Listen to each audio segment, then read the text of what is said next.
Vizaural Music, the music podcast where we talk about tracks that were sent in or found on Bandcamp, SoundCloud, and anywhere else people release music. You can always contact us at vizaralmusic@gmail.com. And make sure you drop into our YouTube page if you just search Vizaural Music. We also have a website where we host all the tracks we're going to be talking about today at vizaural.music.blog. I'm Ryan, who's always here with you. We also have Craig, who's been on every episode. Yeah, because I'm a co-host, you jerk. Yep. Well, for now. And we also have someone we've mentioned a couple times before, and someone that's a deep cut in our lives. Our first guest and pseudo co-host, Angel. Hey, that's me, future co-host of Vizaural Music podcast. Yeah, the first cut is the deepest. So Angel, we've already talked. I mean, anyone who's listened to this has probably heard us talk about our lives in music and all of that. So just give us the 3-sentence bio of you and why anyone should care about your opinion on this music podcast. Okay. You probably shouldn't care about my opinion because I'm just a dude. But bad start. Bad start. I don't know. We've been in bands together, so we have a lot of the same musical taste. We grew up together. Me and Ryan grew up together, listening to a lot of the same music. So I feel like we're kind of like we have a lot of the similar tastes, but then we also kind of diverge a lot too. But we're able to still stay friends, which is good.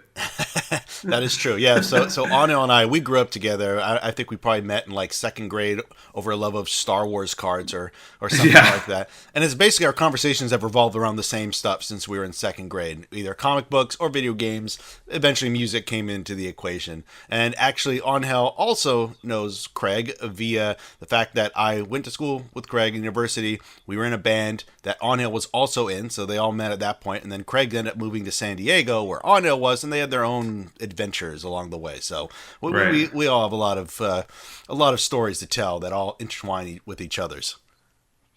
Yeah, I mean, I do prefer Angel over you, Ryan. So I mean, most people do. That's just the default.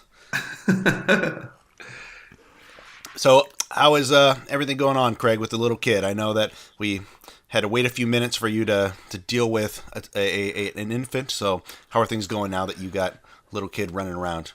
Well, not running around. She's not running yet, right? No, she's just rolling around. She's doing 360 spins now on the ground. So she rolls over from her back to her tummy, back onto her back, and then she gets confused. Apparently at 4 months, they forget how to sleep, which sucks.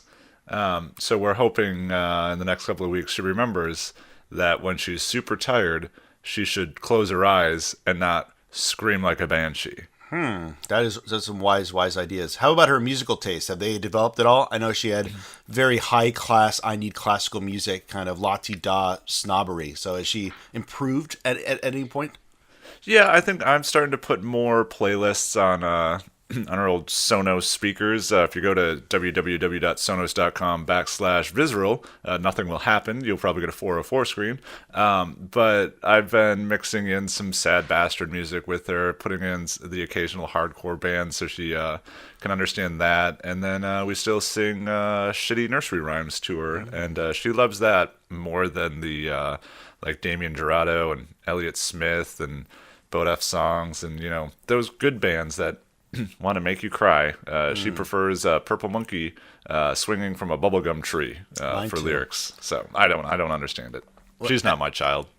Well, that might be true. But Angel, you, as far as we know, don't have any legitimate children, but you are an uncle. Yeah, you are an uncle. Do you ever try to? And your nephew is what, 2, 3? He's 2. Do you ever try to push your music on him and make him listen to something good, or is he just listening to Rammstein all day long? Well, I haven't had much of a chance yet because my brother was living in Portland, but they moved back down to California recently, so I will be pushing Metallica, I guess, yeah. Okay. On him very soon. But he actually really likes this kind of YouTube/SoundCloud producer named Pogo, who he uses like a lot of vocal samples from like Disney movies and stuff, and then makes like electronic music. He really likes it. Pogo, I'll have to check that out. That sounds good. It's very interesting. All right. Well, let's actually listen to some interesting songs. That's what we do on this show. We have 7 tracks that go all over the place, musical style-wise, where the music is created. And let's take a look at our very first track. This is from an artist called Carla dal Forno with So Much Better.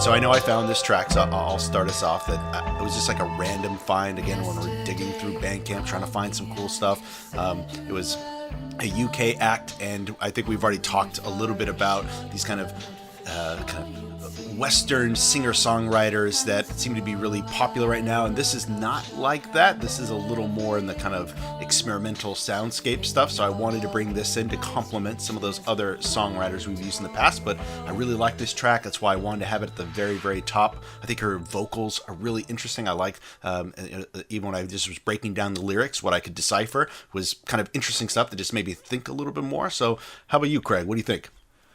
Well, when the track started, I thought, well, here we go. I know where this one's going, and I'm glad it went there. I will say, I think there are later tracks in the show today that I think do what they did better. But I still think this is like a great late night jam for relaxing, making sure that you don't get too you don't have too much fun and everything like that. But I still think there's other stuff later that I like better that's kind of in a similar vein, but it's a good start to the show. And Anil, actually, one of the tracks that we had played on a previous show, you had submitted that I thought was, what was the name of the? Grace Sings Sludge. Yes, that's it. And so I imagine you do like this. I did actually kind of like it. I would say vocally wasn't terribly in love with it. I did enjoy it, but I think musically I was much more interested into it. In it, like you said, it was very soundscapey and experimental. Not a whole lot going on, but still very interesting. Because I know you in the past have liked, you were a big prog fan. In fact, you were into Yes and King What do you mean was? Oh, okay, so good. Well, I'm glad you still like it. But I mean, Prog you were into life. that stuff. In that stuff way before I was. Yeah. I know you maybe stopped listening to some of that or just started listening to other stuff. But is this? Do you still prefer your kind of singer-songwriter, or even just your bands that have a little more in the way of experimentation? The sounds, or are you more like, I want a 3-minute pop jam. I want some just good riffs. That's all I want. I've definitely become more of that. I like snappy, quick song, catchy, get in, get out. So yeah, experimental stuff I don't really listen to too much these days, but I do still enjoy it when I hear it. But it's not what I search for. Man, you sold out. I did. Super sold out. I'm like Phil Collins. Susu Studio. Which is a great track. We got to talk about that one sometime. No, I think we've already talked about this. Oh, we have. It's a shit track and it's terrible and It's not good. God. No, it's excellent. Thank you, Hungy. No, it's definitely good. I mean, if you're looking for a 3-minute straight up pop song, how can you not like Studio? It's pretty easy. You just have to listen to it. Well, let's actually take a listen to a song that is not as good as Susu Studio, but is still pretty awesome. And this I'll is agree from with you on that first part. This is from an act called MACROSS 8299 with their song Aogashima Island.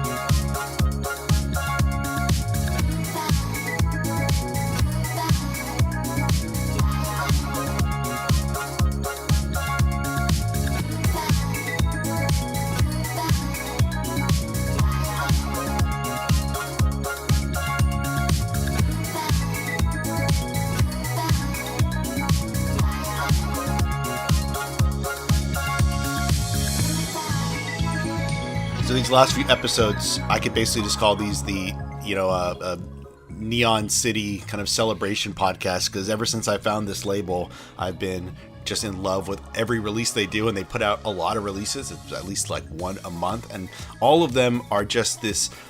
I don't know if people are familiar, if either of you guys are familiar with the style city pop. No. No, I'll take that silence. If it sounds like this, I don't want to be more familiar with city pop, it's a real thing. It was like a style in Japan in the early 80s, at the time before the bubble burst in the Japanese economy, and it was like this really, really clean pop music that was still a little funky, and in fact a lot of these bands I feel are inspired by, if you like, a lot of vaporwave projects that have like anime kind of pictures in their covers. They're almost surely making some reference or taking something from that era of city pop. Are either of you familiar with a viral YouTube song called Plastic Love? Did it ever pop up in your feed? I have no idea what that is. I don't think so. God dang, you guys don't spend enough time on YouTube then. I spend enough time on YouTube where every third recommended video is some alt-right asshole, and all I do is watch all I do is watch bonsai videos. And like, oh, you like bonsai? Would you like to hear how the white man is being put down? Yeah. Like, there must be a lot of YouTube. When The Last Jedi came out, I do not like that movie, and I was watching a lot of videos on it, and I would get a lot of videos from like very white males complaining about Star Wars. I was like, wait, I don't want to watch this. I just don't like the movie. Why didn't you like the movie? I don't know. I personally didn't think it was great, but I thought it was no worse or better than like every other Star Wars movie in recent memory. I guess. I don't know. It just wasn't very. It didn't. I don't know. To me, it's like there wasn't a whole lot of. I feel like this new trilogy is not very centered on the characters that I know. Well, no shit. Yeah, good. I'm tired of those characters. Well, that's fine. But it's just kind of like, why are they even in the movie? They just should have made a completely different storyline. Well, maybe I'd be more interested. And I imagine that's the whole point of this. At least they're trying to they know. I mean, obviously Carrie Fisher's dead, and Mark Hamill's going to be dead pretty soon. So it's just like, well, we got to have him in here to have they set the table for the next round of films or whatever. But I don't know. I thought it was fine. I just wish they would have been in a different era of time. Just move away from that time. My biggest complaint of that movie is, and it's just a complaint I have for most modern films in general. It's like everything is 211. It's just like, not only is the new order like they're bad and angry, everyone's yelling all the time, and it's just like, calm down. If like this is a military apparatus, not everyone's going to be screaming at the top of their lungs, like their eyes bulging at every decision. That kind of stuff drives me a little crazy, and it's very, very kind of Marvel Comics movies type of thing. Yeah, I don't like the overabundance of humor in those movies either, which is a thing that I feel a lot of action movies have nowadays. Well, how about this song, though? You got to like this track. I love this track. Wait, what? I don't agree with you at all. You don't love this at all. This is where me and Ryan are in sync for sure. I mean, it's Japanese and I guess pop, I'm Backstreet Boys anime. over here. It's great. I loved it. I mean, So when I was looking for songs for the podcast, I actually came across another Neon City album on my own. God damn it. I mean, that's just where we are. If you're interested in this kind of stuff, just type in city pop, and you're going to find thousands of records released this week that are all kind of aping this. In fact, when I went into YouTube and I just typed in city pop, it's all these great, I mean, the music sounds like this, but it's all these people who've remixed 80s anime, and they've done it really weird to make like these music videos, so give that a shot. But Craig, you got to tell us why you do not like this, because you've liked some of the previous Neon City stuff I put on the show. Yeah, like it's one of those things where they're great for what they are, and I can appreciate what they're doing, and like they're fine tracks, but it's not in my wheelhouse. So like doing one of these tracks every freaking week is slowly driving me mad. Like, oh, all right, I guess it's time for, sunshine and lollipops like shoved up my ass to make me happy. Like, again, we've talked about this so many times. What makes me happy is this sad shit that you can listen to. Like, I just don't, it's just this over-saccharine stuff is like, it works in small doses. It works better for me, like in the context of like a visual medium. But Okay. but like orally, I don't know. You're slowly driving me mad, and I think eventually, if we keep this up, it's just going to be a podcast with you and Onhill talking about Japanese Yes. pop music. Can we I'm start gonna our own slowly like bring more- future funk vaporwave podcast? That's what the world needs until How hipsters niche, no yeah, longer how like niche this. can in you 3 guys months. go?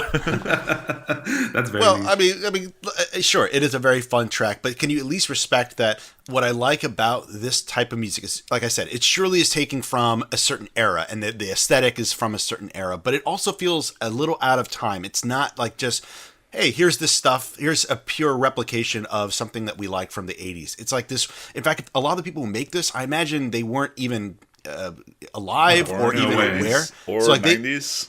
yeah, like they probably don't even have a memory of this, but they're processing what they believe the 80s in Japan was like via a few anime that they watch, which I find amazing as like a form of retro love for something.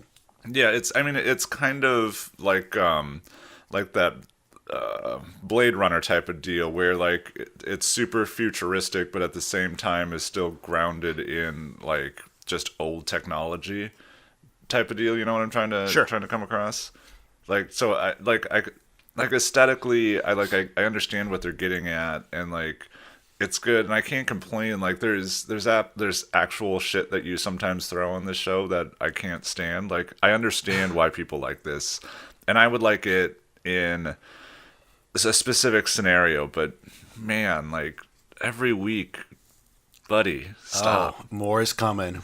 Oh, I know, because like you said, there's like it's like YouTube. There's like days worth of this put up every day, apparently.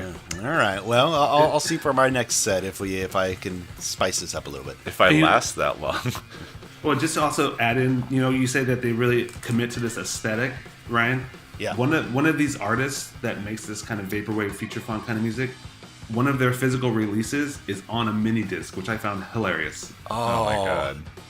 When did Minidisc come out? 'Cause was that? I mean, what's better about that is like I'm making music that's kind of retro early '80s, but the Minidisc was like the height of technology In the mid 90s. Yeah.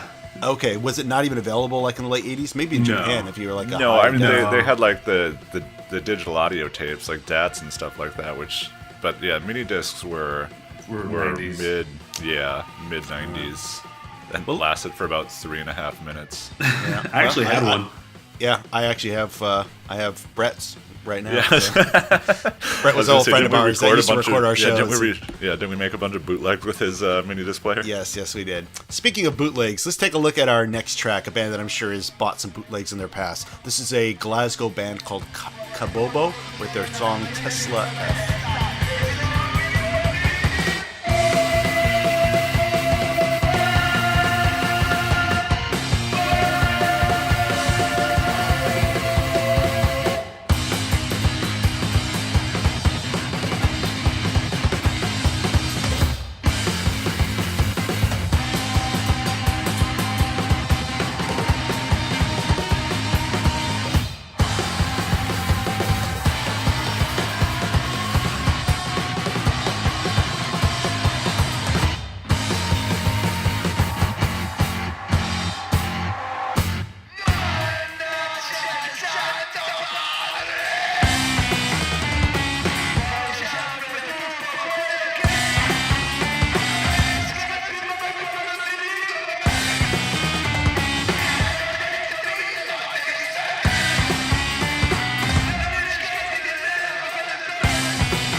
So while I did pick this song, I'm going to have you start us off, Craig. What would you think of this? 'Cause I think this is more, if you didn't like Neon City, this is probably more your jam, right? Well, all right, this is a weird track for me. Like, for me, it's not. This is gonna sound like the dumbest shit ever, as opposed to what I normally spew. I just didn't think this was psychedelic enough to warrant the track length. But like, Okay. I really dug the bones of the track. And Yeah. you and I have talked about tracks that you want to be longer as a compliment. So I guess a track that I want to be shorter is an insult. But like, I still liked it. But I just think if they just tightened it up a little bit, it would be like a banger of like a noise pop type of track, or like a freak, freak folk type of thing. like would have been great, but I just think it didn't have the, I don't know, the overt wackiness or the like to last the, what was it, like 6 minutes or something like that. And not all the songs on this record are this long. In fact, a lot of them are more in the 2-minute range. So maybe that would have been a bit more like their standard bearer. But I don't know. I like the riff in this, and I was fine with it going on for 5.5, 6 minutes. I was gonna say I liked the riff too, but I don't know, if it was sludgier, it would have been fine at that length. But there just wasn't enough random, like, I don't know, weird distortion and wall of crap coming at my ears. I mean, this sounds to me like a recorded live, as in they didn't do any overdubs or anything like that. It's like two-piece band, and the cover, I should add, is also super awesome. If you're watching this on YouTube right now, you're seeing it, but I just think it was like a really raw, just we got down, we recorded it, no added flourishments, anything like that. And Ano, I know you've written into us in the past because I put this track on here because I thought Craig is going to like this because he's often picked these kind of two-piece, kind of riff-heavy stuff, and you've said you like that stuff in the past. So what do you think of this? I did actually very much enjoy it. I do kind of agree with Craig. It was a little long. Like I said earlier, I like to get in and get out when it comes to songs, like 3-4 minutes tops. Both are disappointments to me. We've changed so much. I know. But you love Close to the Edge from Yes. That's like a 25-minute song with like 4 minutes of like wind chimes and goofiness in it. And Kate twirling. They earn those wind chimes, though. They earn those wind chimes. Rick Wakeman owns everything, so he can do what he wants. But yeah, I really did enjoy it. Kind of reminded me, I don't know, maybe it shouldn't have, but for some reason it kind of reminded me of Death from Above. Yeah, I wrote that in my notes too. Yeah, it kind of made me think of that because it's kind of like a two-piece, very aggressive music. The drummer is insane. Yep. I really like the drums, actually. I really like when a drummer kind of plays the drum more like an instrument than like a rhythm machine. Sure. And this is what that did. That's funny because in one of our later tracks, that's one of my notes too about the drumming. So good on you, Hungy. Mm-hmm. I must also say, for a two-piece, and I don't know how they recorded this exactly, like what the setup was, but it sounds really good. And I think it's hard to get. I guess if you're going to be a two-piece with just drums and a guitar/bass or something like that, you better make sure the drums sound good if you're going to have two instruments. But they sound great. So well done. I will say, I did not know this was a two-piece band. I'm assuming it is just based on the cover. I don't know. Well, there's only drums and organ, right? Yeah. So yeah. Well, all right. On that Cheers. Let's take a listen to another track. This is from a Baltimore act named Chiia with Holding On.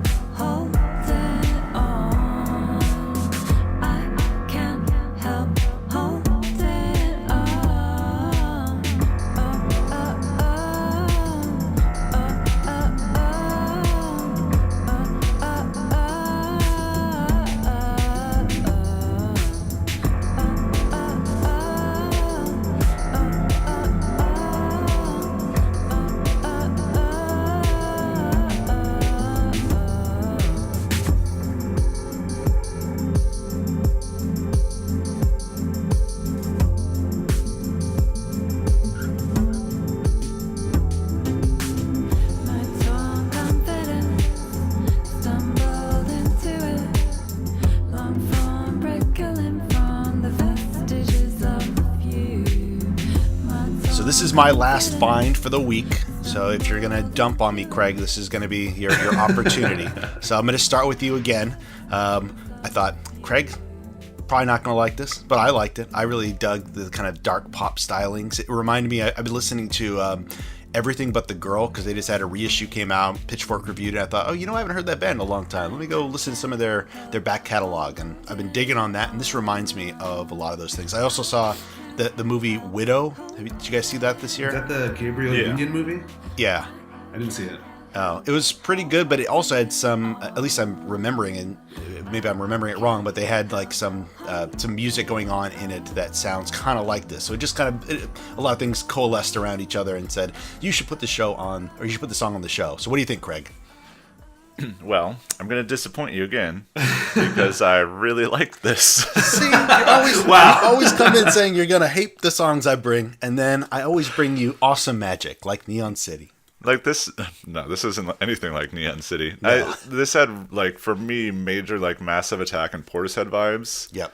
And it's definitely one of those tracks that, to me, like so this is like leagues above the Carla del Forno track. And that's what I was talking about. Like later on, there's tracks that I thought did this better, and that's what this track was. It had, it just had a great vibe to it, and this might be something that I'm not going to say might. I will actually check out the rest of this album because I really dug this, and I think it might get into my weekend morning playlist that I'll throw on there. So nice. You did good. You did real good. The other stuff, not really, but this one, good job. Oh, well, Arnold, tell us, what do you think of this? Do you guys remember Chiia Pets? I do, of course. Yeah, they're fantastic. Isn't that weird that we used to put these little seeds on these little clay things, and now we just put them in our water all the time and drink them? Yeah, you can make chia seed pudding. I found that so weird. They're very healthy. I would have thought that one day we'd super. They're super good for you. Yeah, they are. I didn't actually put that together. My wife who drinks chia seeds with her tea every morning, I didn't realize those are the seeds that are on those plants. Yeah, if you want to, you can take the chia seeds and sprout them all, and you make your own chia pets. Do they sprout in our bellies because we're watering them? No, they die rather quickly from the acid. What? I saw a tabloid once where it said that this boy grew a whole tree in his stomach, and I saw on the cover the branch coming out of his mouth. You're saying that doesn't happen? That was probably not real, but there have been cases. News, Craig. Yeah, there have been cases where people have inhaled seeds and they've sprouted in their lungs. That sounds hilarious. Oh, it's actually very dangerous. It could kill you. Wow. Sounds like it. Sounds funny too. Yeah. Well, sounds like everyone likes it. Yes. The song. I really like that.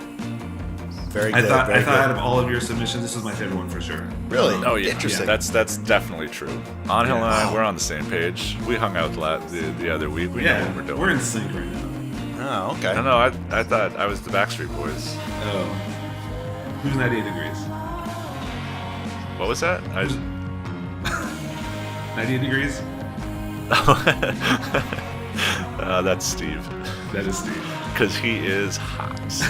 Ooh, speaking of something that's hot, let's take a listen to our next track. This is from a band I'm sure many people have actually heard before, because they're pretty big, I think, in the indie scene at least. This is La Luz with Cicada.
Track that sent it to us. I'm already familiar with this band, but tell us, why did you, of all the tracks that have been out on Bandcamp in the last few months, why is this one on our show?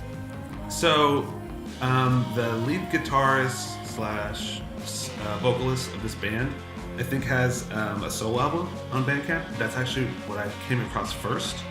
And in reading the bio for that, I saw that she had a band called La Luz that was a surf rock band. So I was like, oh, okay, I'll take a listen. Never heard of them before, actually.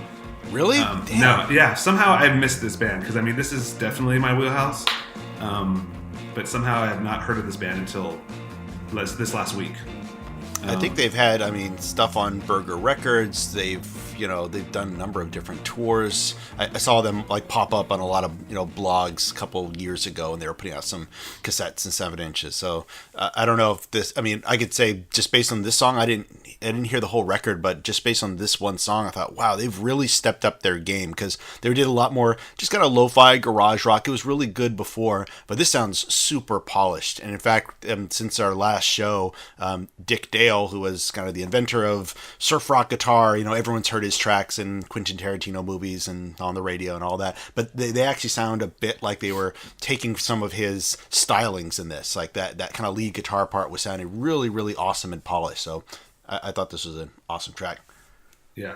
Yeah, I mean, this is like totally my type of music. I'm very into like the sort of 60s garage kind of stuff, and it's very surfy, and there's a lot of organ in it, which I love the organ. It's like my favorite instrument. And I love the vocal harmonies. Everyone in the band actually sings, so it's a 4-piece band, and they all contribute vocals, which I think is pretty great. I love when bands when they're all musically talented that way. Yep, kind of like the band. Like what? The band.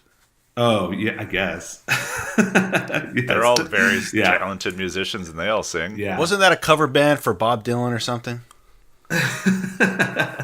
Yeah, pretty much. Yeah, they were just Bob Dylan's backing band. That's all the band is known for. I'm pretty sure that is true. That's the only reason I know him. But yeah, this song to me was like very, I don't know, to me... Weirdly enough, when I was listening to it, I was like, wow, I had a kind of moment of like, it reminded me of like a Jodorowsky movie, like, like a Magic Mountain, El Topo kind of thing, where it's like, I can imagine this being like set to scenes from those movies, and just, I don't know, it had a very like dreamy kind of 60s surf rock kind of sound to it. Do you find yourself, I find myself, the older I get, the more I see the music as like soundtracks. And I don't know if it's just because I don't personally I don't get connected to music like I did when you're a teenager. And it's like, this is speaking to me. It doesn't do that for me anymore. Now it's like, I'm trying to place this in some kind of, or just like to shape my reality in a different way. Yeah, I guess I do that. I never really thought about it, but I do. So Craig, you definitely hate this, right? Because you hate anything where there's people enjoying themselves or being happy. So 0 points from you, right? No, I dug this. Like you guys were talking about, like that flittering spaghetti western tinges to the music made this a bit more than just like a study in noise pop. That like where kind of what its groundwork is. And obviously, I'm a pretty big sucker as well for haunting female vocals. So no, this was nice. Again, you could place it easily in some of those in those older Western types of movies where you have Italian men running around the Western United States with music that does not fit for the time period that the movies are set in. You know what's even better about those spaghetti westerns is like they would hire not just Italians but like all kinds of Europeans, and they would often just have them speak their own language and they just dub it later, which sounds bizarre. Like, so one person to be speaking Italian, one person speaking Spanish, one person is speaking English, and they just kind of, I guess you just have to trust that the actor who's speaking at you in another language, you actually understand what they're saying. A lot of those old spaghetti westerns were completely ADR too, which is totally weird. They sound it. I mean, I've been listening to those Clint Eastwood ones. What's that series? The Man with No Name. Yeah, Man with No Name. Yeah, I was about to say The Man Without a Face, but I'm like, that's not it. That's all he has in those movies is a face. It's beautiful how ADR they are. In fact, I miss that that's like dumb nostalgia, I know, when you just watch 80s movies, which are all poorly shot. I mean, those are not 80s movies, but when you watch like bad 80s action films and you can tell the equipment was so bad that everything is done in post-production. I miss that about films. People are having full-on conversations off screen and it sounds better than anything else that's happening in the movie. Yeah. How much did Clint Eastwood get paid in those movies? Or is that just like he was a new actor and he was happy to have the Clint Eastwood? Yeah. He had been in the show Rawhide, so he was kind of a well-known celebrity in a way. Not for movies, but for TV. So I mean, he probably didn't get paid well, but I'm sure he did all right. Okay. Hopefully, you got a couple of points on the back end. Yeah, that. All right. Well, because I mean, they've made tons of money since the release, so if you get some royalties and residuals, he's plus he also became a super famous actor and a lot of other things that got really well paid, and then became a crotchety he always was a crotchety man, yes, but an old racist fool who yells at chairs and talks about he just likes to make movies now where he can use racial slurs, so that's cool. Yeah, that is pretty cool, I guess. But I totally forgot about that chair thing. Yeah. That was when was that? 2004? Was that John John Barack Kerry? Obama didn't show up, 2008? but if he was, this is what I would say to him while he was sitting in a chair at the Republican National Convention. Also, celebrities are bad. Please pay no attention to the fact that I'm a giant celebrity. What a I think great that's moment in that political was history. That was the entire speech. Well done. I saved you 18 minutes. Oh, wow. Was it really that long? I think it had to be over 10, I guarantee. Well, he Don't did fact start check. with, I did have an onion on my belt, which was a style at the time. Where was I going with that? All right, enough about The Simpsons. Let's actually get into our 6th track. This is another one that Onel found. This is from a band called Durand Jones and the Indications with Don't You Know. I want you to know this right now. Come on, baby, don't you know that's how I really feel. Gonna love you, baby, yes I will. Don't you know that's how I really feel. Gonna love you, baby, yes I will. Hold your hand through harder days, pull through jobs to make our way, baby, yes I will. Oh baby, yes I will. Girl, you mean so much to me. You're the one I share my everything with. Yes I will. Oh baby, yes I will. And that's how much I love. How much you need me. So while Onel found this, I'm going to have Craig start us off talking about this Bloomington act. What do you think? Was this? I'm assuming this was a new band from current times, right? Right. Doing like new age Motown, Correct. where they had synths instead of actual horns. No, they actually have think horn that's players. Really, it sounded more like synths to me. I've seen some live stuff where they actually have the horn players, so I'm assuming they did it on the album too. Oh, yeah. To me, it didn't have the punch of like a horn section. But maybe it was the way they recorded it. The strings may have been synths though. Okay, that might have been it. But yeah, even the horn sounded a little computerized to me. But that's fine. Yeah, no, I dug it. It's like a great like chill, like sitting out on the porch type of song, or having a little barbecue or something like that. It obviously falls short of the bands that they're taking from, which isn't an insult. It's just a fact that I don't know if any bands from now until the end of time will really match what the those Motown bands were pulling out of their asses for all those years. That was just untouchable. But no, I dug it. It's not something that I would typically listen to, but it definitely hit all the marks for what they were trying to do. And you got to applaud somebody when they do something like that. Take on a genre that is so like quintessential and actually do a good job with it. So I definitely applaud them for that. Yeah, I mean, this is just, it's like you said, they perfectly kind of refined that R&B Motown sound. I listen to this every day, all day. It does seem, if I had one criticism of this kind of style of music, and it's a dumb criticism, but it's kind of like NPR music, which is just like, oh, I can imagine my dad, who doesn't really listen to that much music, turn on NPR and they talk about this band. He'd be like, oh, that's a nice song. I should go find that on iTunes and download the MP3, which is not a criticism of the band, because it's not fair to hold them accountable to, what the whims of a baby boomer. Yeah, the whims of the baby boomers. But that does seem like that's who this would be absolutely marketed to. Although it is awesome and incredible, great music. But maybe you know a little bit more about him. Onel, tell us about this. Yeah, so for me personally, 60s music is that's my favorite type of music. So I kind of was going for things that would be more from that era. So that's why I kind of chose the garage rock, and that's why I kind of chose this one too. My favorite music is 90s nu metal. I believe it. You love Fear Factory? Is that a band? I like Hoobastank. Are they? I was gonna say, are they new metal? I think they are. I thought they were just in like industrial. You might be right. Yeah. Damn it. I actually I watched a Hoobastank YouTube video. Yeah, Hoobastank is good.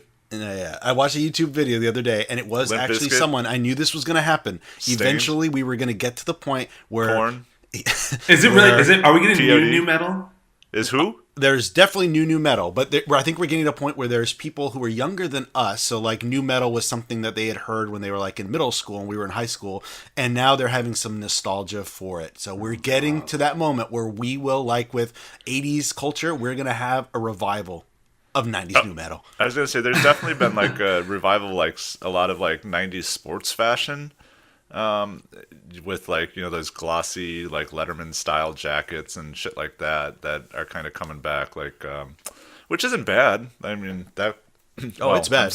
I'm saying it isn't bad because fuck, oh god, yeah, nostalgia gets us all too. It is bad. It's terrible. In fact, I wonder. But it triggers memories of when you were younger and had less concerns about the world because you didn't understand that, you know, even 20, 25 years ago, it was still an absolute hell shit show that you just didn't realize how bad it was. And now you think, oh, this is the worst time to ever have been alive. I'm like, buddy, it's always been the worst time to be alive. It's actually some of the better times to be alive, to be honest. When I think about, like, I was talking to my grandmother last week, and I went and cooked her a meal, and she's in her mid 80s, and you know, I kind of wanted her to talk about, like, what's your experience in the war, because she lived under Nazi occupation, and just the kind of stories she tells offhand. I think, oh my god, like, you must be dealing with incredible PTSD your entire life, and you could never talk about this. So no, we're living in relatively better times than I think a lot of other people. That's funny that you mention your grandma, because like sometimes my grandma will say, oh, these are the worst times we're living in, it's terrible. I'm like, Grandma, you're Hispanic. When you were younger and you thought times were better, you were actually, the world was very prejudiced against you. Yeah. How could that be better? Yeah. Well, I guess that's how nostalgia works, right? You look back and you say, like, I understood I was going to the world. say, it's probably better because she knew that everyone that was talking to her hated her, and now some people act like they don't, but they really do, and I think that might be a little confusing to those older people. Okay. Yeah, that's probably true. But anyway, I interrupted you when you were talking about your love of 60s music. Yes, so, and I kind of wanted to pick something that you guys don't normally play, which I feel is maybe this, you know, kind of R&B kind of stuff, neo R&B. So, but yeah, this is just, I mean, like you say, it sounds great, and it sounds, you know, like it's from that era, but it's not as good as those songs, which I, you know, of course we do that too, but it is a fun listen. Sure. And they have two really great vocalists. Durand Jones is the main vocalist, and then you have another, like a higher pitched kind of falsetto, vocalist who's actually the drummer as well. And whenever shit, I love when drummers sing. It's like the greatest thing in the world. Yeah, I really like his vocals a little bit more because they kind of really remind me of like that early 70s kind of like stylistics, kind of like really falsetto vocal that would be like a lead a lot of times. Yeah. Sure. But yeah, I don't know. Just they're just kind of like a traditional sounding band, and I think it sounds cool. You know, that someone's doing. You don't get a lot of these types of bands, I guess, that are kind of trying to go for this sound nowadays. So it's cool when someone does it. Yeah, and I'll say, like, although I do like this kind of music, and you mentioned we don't play it a lot, often when I at least go through Bandcamp, I know Craig does as well, you know, I'm sometimes looking for, like, no one has downloaded this. They literally have no fans. And this one, when you pull it up, clearly there's a lot of people who like this. You know, they sell records, they have a lot of downloads. So I sometimes just kind of pass over those and say, yep, well, we don't need to talk about that. But clearly there's a lot of great acts on Bandcamp that are also producing lots and lots of great music that is selling quite well. Any last comments on this one, Craig? No. No, you telling the story again with the singing drummer, I instantly give these guys plus 10 more points. Okay. Oh wow. Since we don't have a point system, I was gonna say, those what points will go now? they'll go to nothing. But well Who's in the done, lead? Durand Jones. Durand Jones with 10 points. In fact, they're the first score on the show. Well done. Well, let's take a look at our last band for this set. This is from a group called Chica with Las Vegas Island.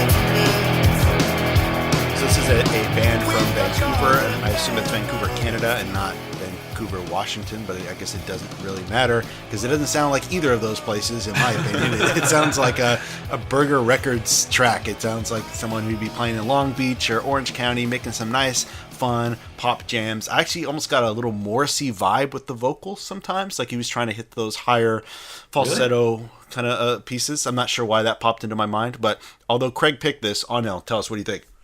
So I didn't give this song too many listens because it was kind of like a last minute entry and I've been kind of busy. So I barely listened to it this morning, but I did really enjoy it. It has a fun little kind of rhythm going.